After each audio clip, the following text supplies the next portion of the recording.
여러분들, 요새는 또 주식시장이 그냥 줄줄 흘러내리고 있죠. 아니, 지금 주식시장은 슈퍼버블이 터지고 있습니다. 하락세가 끝나려면 아직도 멀었어요. 이렇게 버블이 터지고 있다는 의견들이 많은데, 보통 최악의 3대 버블 사건을 칭하려고 하면요, 네덜란드의 튤립 버블, 프랑스의 미시시피 버블, 영국의 남해 회사 버블, 보통 이렇게 3대 버블을 꼽잖아요. 여기서 또 한탕 벌어보겠다고 이 버블 속으로 뛰어들었다가 그대로 지옥으로 뛰어든 사람이 바로 그 유명한 물리학자 아이작 뉴턴 아니겠습니까? 이런 말도 유명하죠. 내가 전체의 움직임은 계산할 수 있어도 인간의 관계는 도저히 계산할 수 없습니다. 그래서 오늘 영상은 3대 버블 중에서 가장 근본 있는 버블 사태, 프랑스의 미시시피 버블에 대해서 아주 쉽고 재밌게 알아보도록 할게요. 자, 먼저 미시시피 버블을 제대로 알려면요, 당시에 프랑스란 나라의 경제가 얼마나 나락으로 떨어지고 있었는지를 또 알아야 되거든요. 그게 참 전쟁이 뭐라고, 이 전쟁 때문에 1700년대 유럽에선요, 프랑스, 영국, 네덜란드, 스페인 등등 다들 막 뒤엉켜서 지들끼리 치고받고 싸우고 했습니다. 근데 여러분, 지금 우크라이나 러시아 사태만 봐도 아시겠지만 전쟁은 그냥 뭐 땅 파서 하는 게 아니잖아요. 비용이 진짜 어마어마하게 듭니다. 특히 어디가 그랬냐, 우리 프랑스의 전쟁 비용은 진짜 상상을 초월하는 수준입니다. 아득해요. 당시 프랑스 왕실이 돈이 뭐 무한대로 있을 것도 아니고, 보통 전쟁 한번 하려면 돈을 귀족들한테 빌려서 치르기 마련이에요. 그 자세한 방법은 프랑스 국채, 그니까 왕실이 채권을 발행하고 귀족들이 그 채권을 사주는 식으로 돈을 조달했습니다. 아, 전쟁하느라고 짐의 주머니엔 돈이 없습니다. 누구 돈 많으신 분 없습니까? 그 돈이 필요하십니까? 그 프랑스 왕실에서 보증하는 채권만 만들어주시면 제가 그걸 사드리지요. 채권 이자율만 높게 쳐서 낭낭하게 챙겨주십시오. 오, 개꿀, 좋습니다. 전쟁 이겨서 갚을 테니까 딱 기다리시지요. 이런 식으로 굴러가는데, 국가는 민간한테 채권을 팔고 그 돈을 빌려와서 전쟁 비용으로 쓸 수 있게 된 거고, 민간인들 입장에서는 국가가 보증하는 채권에 투자해서 이자도 얻어먹고 원금도 다시 돌려받고 투자하기에도 좋았습니다. 근데 여기에서 문제는요, 프랑스 왕실이 채권을 너무 오지게 발행하는 바람에 프랑스 왕실 입장에선 국가 부채가 너무 많이 쌓였다는 거예요. 1715년 프랑스 공채 발행액의 총 금액은 약 30억 리브르가 넘었다고 하거든요. 숫자로 말해봐야 의미가 없으니까 비중으로 말씀드려보면, 프랑스 공채 금액만 해도요, 당시 프랑스의 1년 GDP의 최대 167%에 달했다고 합니다. 아주 그냥 미쳐 돌아간 거예요. 2021년 우리 대한민국의 이 똑같은 비중만 봐도요, 국가 채무 비율이 GDP 대비 46%인데 당시 프랑스라는 나라는 진짜 배보다 배꼽이 더 큰 거의 영끌에서 전쟁을 치렀던 국가였다 라고 보시면 됩니다. 당시 프랑스 왕실이 1년 동안 벌어들이는 세금 수입이 얼마였냐면요, 많이 쳐줘야 1억 5천만 리브르에서 2억 리브르 정도 됐다고 하거든요. 근데 국가 부채만 30억이라고 한다면 참 어질어질합니다. 아무것도 안 하고 빚만 갚는다고 해도 15년, 20년은 좋게 걸릴 정도예요. 그런데 참 골 때리는 게요, 프랑스 왕실이란 사람들이 신용도가 바닥을 치고 있었다는 게 문제거든요. 이 프랑스 왕실이 참 생양아치였던 게, 내가 돈을 빌렸었던가요? 계속 국가 부채 늘어나봐. 그냥 배 째면 그만이야. 그 그릇 빙뽕뽕 라고 해서 프랑스는 1559년, 1598년, 1634년, 1648년, 1661년, 1698년, 1714년, 1721년 그냥 이렇게 역사의 수도 없이 디폴트의 모라토리엄에 빚을 갚질 않았습니다. 그러다 보니까요, 프랑스 왕실의 채권 이자율 어땠겠습니까? 겁나 높았겠죠. 여태까지 뭐 업보가 있으니까 적당히 달달한 이자율 챙겨준다고 뭐 달래봐야 채권 안 사줄 게 뻔하고요. 주변 나라에서는 5% 이자율 챙겨주면 채권 발행할 수 있을걸, 프랑스란 나라는 신뢰가 없어. 한 20% 정도는 이자율 챙겨줘야 시민들이 프랑스 국채를 사줬습니다. 솔직히 얻어맞아야 됐긴 했어. 잊을만 하면 한 번씩 디폴트 때려가지고 배를 째버리는데 누가 믿고 투자해주겠습니까? 그래서 프랑스는 국가 부채도 어마어마하고 이자 비용만 해도 감당이 안 될 수준이었다 이거예요. 지금 윌라 오디오북에 가입하시고 쿠폰 등록에 너굴 경제만 치시면 그 한 달 동안은 공짜에다가 묻고 더블로 3개월간 50% 할인을 받을 수 있습니다. 자, 이렇게 해서요, 프랑스란 나라는 진짜 엉망진창이었습니다. 가장 시급했던 게 이 부채 문제를 어떻게 해결하냐가 프랑스란 나라가 폭망할지 말지를 결정짓는 거였죠. 아, 국가 부채는 감당이 안 될 정도인데 귀족 새끼들은 세금 한 푼도 안 내고 있고 뭐 돌파구가 없겠습니까? 라고 할 때쯤 여기에서 바로 오늘의 주인공 존 로가 등장합니다. 에이, 프랑스 형님들, 고민이 있어. 저한테 레알로다가 오지는 전략 하나가 있는데 국가 부채도 줄이면서 왕실이 다시 부자가 될 수 있는 길을 알고 있습니다. 라고 해서 존로 형님이 프랑스한테 내놨던 전략이 대체 뭐였냐? 생각보다 간단하게도요, 지폐를 발행하는 게 방법이었습니다. 지금이야 뭐 지폐를 사용하는 게 일상생활이긴 하지만요, 1700년대는 상황이 다릅니다. 그때 당시의 화폐는 금과 은이었죠. 근데 여기서 존로 형님이 딱하니 등장해서는 금과 은을 싸그리 지폐로 대체하자고, 바꿔버리자고 제안을 한 거예요. 아니, 지금까지 주화만 쓰고 있었는데 어떻게 뜬금없이 지폐를 발행한단 말입니까? 그리고 또 금과 은을 지폐로 바꾼다고 해서 대체 어떻게 국가 부채가 줄고 세금 수입이 늘어난다는 겁니까?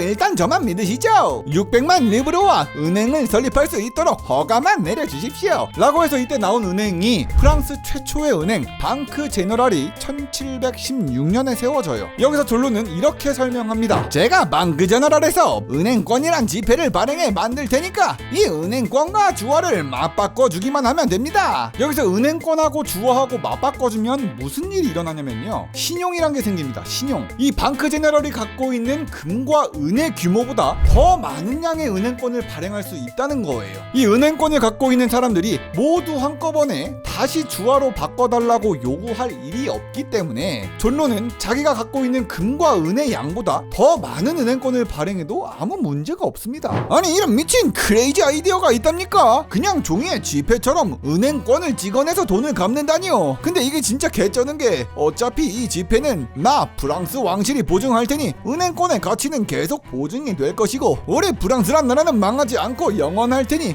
문제될 게 없군요. 이 예시는요, 현대은행이 은행들이 예금을 받아서 일정 비율로 지급준 비율을 떼어놓고 나머지는 대출을 통해서 수익을 올리는 거하고 같은 이치라고 볼 수 있어요. 어차피 모든 예금자가 한꺼번에 예금을 찾으러 오진 않잖아요. 프랑스도 마찬가지로요, 은행권을 발급해 놓고 이 은행권 발급 총액에서 적당히 공급량만 잘 조절만 하면 은행권을 오지게 찍어낼 수 있었다, 이 말이에요. 어이 졸로 형님, 우리 프랑스는 믿고 있었다고요. 은행권 발행이 시작되고 1717년부터는 은행권이 거의 현금처럼 쓰였다고 하거든요. 가장 먼저 세무서에서도 은행권을 받아주기 시작해서 은행권으로 세금을 납부할 수 있었다는 게 제일 유효하게 먹혔습니다.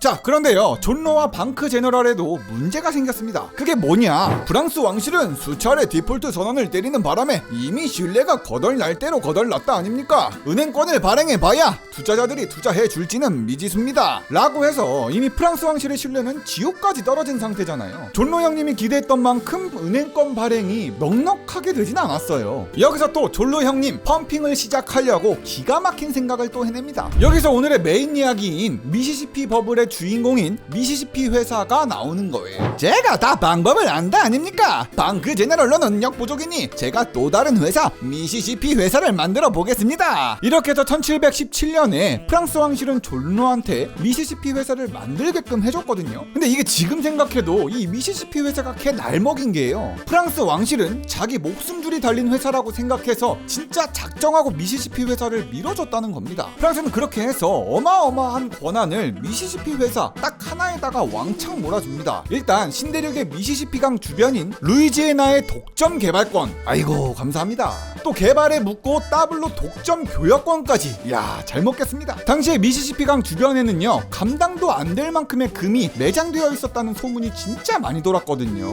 역시 프랑스 왕실 형님들, 저만 믿으십시오. 내가 루이지애나만 가면 금송아지도 있고 광산에서 금이 그냥 우두두 쏟아진다니까요. 이 미시시피 회사가 이 금을 가지고 은행의 지급준비금으로 사용한다면 은행권을 더 신나게 더 많이 발행할 수 있게 되는 거잖아요. 프랑스 왕실도 좋고 미시시피 회사도 좋고 순간적으로 막 장밋빛 미래가 보였을 겁니다. 프랑스는 미시시피 독점 말고도요, 프랑스 왕실이 갖고 있었던 모든 해상의 상업적 권리를 독점하게끔 넘겨줬습니다. 그리고 또 존로는 세네갈 회사를 인수해버려서 프랑스의 담배 생산을 독점해냈습니다. 그냥 다 독점이야 얘네는. 이로써 미시시피 회사는 무역, 금융을 한꺼번에 번에 잡은 진짜 말 그대로 창창한 회사가 된 거죠.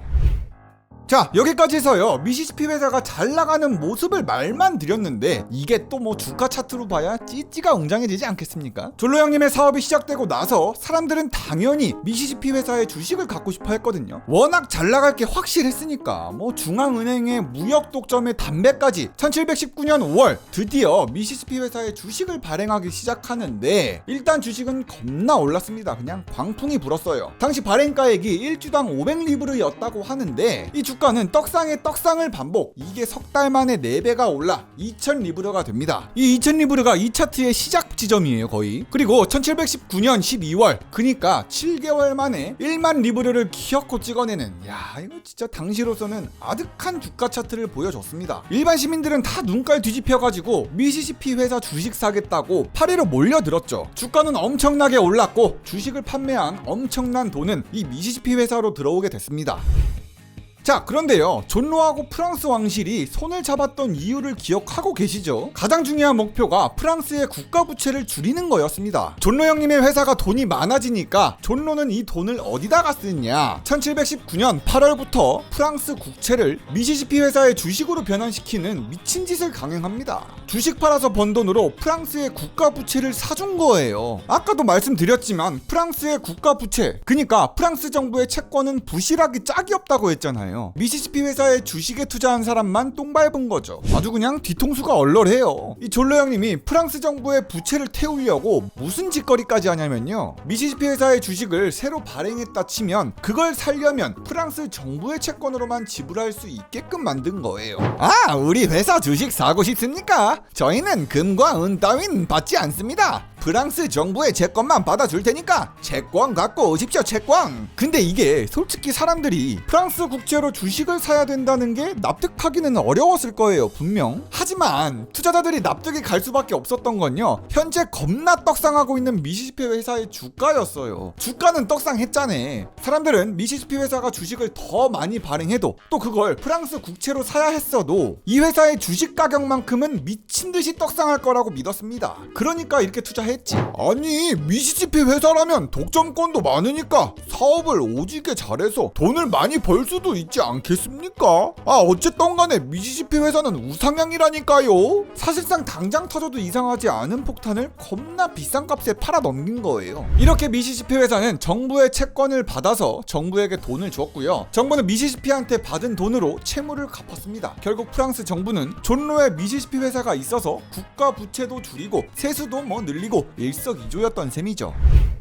자, 결국 존로 형님의 미시시피 회사의 거품도 당연히 꺼져야겠죠. 미시시피 회사가 그렇게나 광고하던 루이지애나 상업권, 채광권, 수많은 독점권들 있어봐야 뭐 하겠습니까? 사업을 제대로 굴리질 않고 돌아가지도 않았습니다. 이 회사가 돈을 많이 벌었으면 거품이 터질 일도 없었을 거 아니에요. 미시시피에서는 기대했던 엄청난 규모의 금광 발견되지 않았습니다. 그러다 보니까 주식을 매입한 사람들한테 줘야 되는 배당금 당연히 못 줬고요, 가치 창출을 못하니까 사람들이 점점 막 물음표를 띄워요. 그렇게 회사의 주가는 주당 500리브르에서 1만 리브르 이상까지 20배 이상 뛰었지만 기업 실적이 뒷받침되지 못하니까 주가 상승이 멈췄습니다. 그러다 보니까 슬슬 버블 터질 때가 된 거죠. 프랑스 왕실은 주가가 매우 올랐을 시기, 이제 슬슬 빤스런 치고 싶어가지고 시동을 걸기 시작합니다. 주가가 더 치고 올라가질 못하니까 이 프랑스 정부와 큰손들은 주식을 매도하기 시작한 거예요. 당연히 버틸 능력도 없던 이 회사의 주식은 바로 굴러떨어지기 시작하는데 하늘 높이 올랐었던 주가 다시 제자리로 돌아가기 시작합니다. 결국 1721년 6월